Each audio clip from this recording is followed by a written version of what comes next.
Let's talk about my top 10 favorite books of all time. First one is Blood Over Bright Haven by Emma Wong. This is a standalone dark academia fantasy book. The themes in this book made me think and feel things that I've never felt before. I really had to sit and evaluate human beings. Like, this was just absolute insanity. Next, we have A Man Called Uva by Frederick Backman. This is one of the only books that I've ever read that has made me cry. This is just so heartwarming and charming. You cannot help but fall in love with these characters. There's just no reason to not love this book. And then we have The Burning God, which is book 3 in the Poppy War trilogy. This book did nothing but break me. It never even tried to build me back up, put me back together. This series really had no regard for my happiness. Not at all. And then jumping off of that is Jade Legacy by Fonda Lee. This is book 3 in the Greenbone saga. This is my favorite book of all time, period. Okay, period.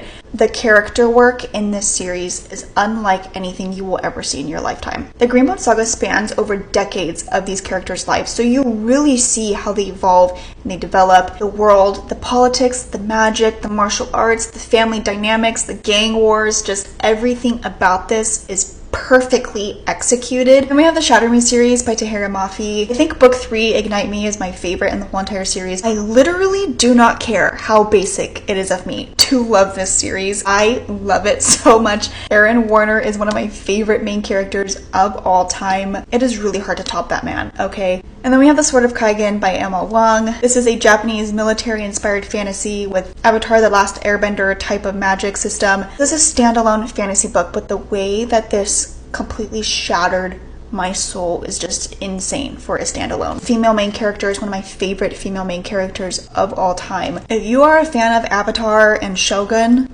you have to read this. Next, we have the Mindf series by St. Abbey. This is a dark romance book. I don't read dark romance. Something about this series has a chokehold on me though. This is about a female serial killer who is I don't know, in my opinion, borderline ethical. And the love interest is the detective that is on her case.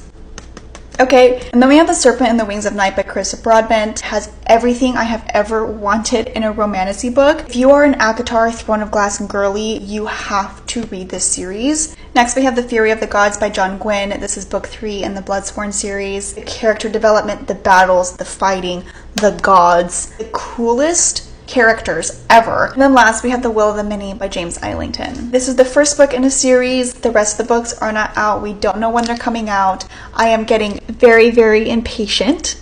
Okay.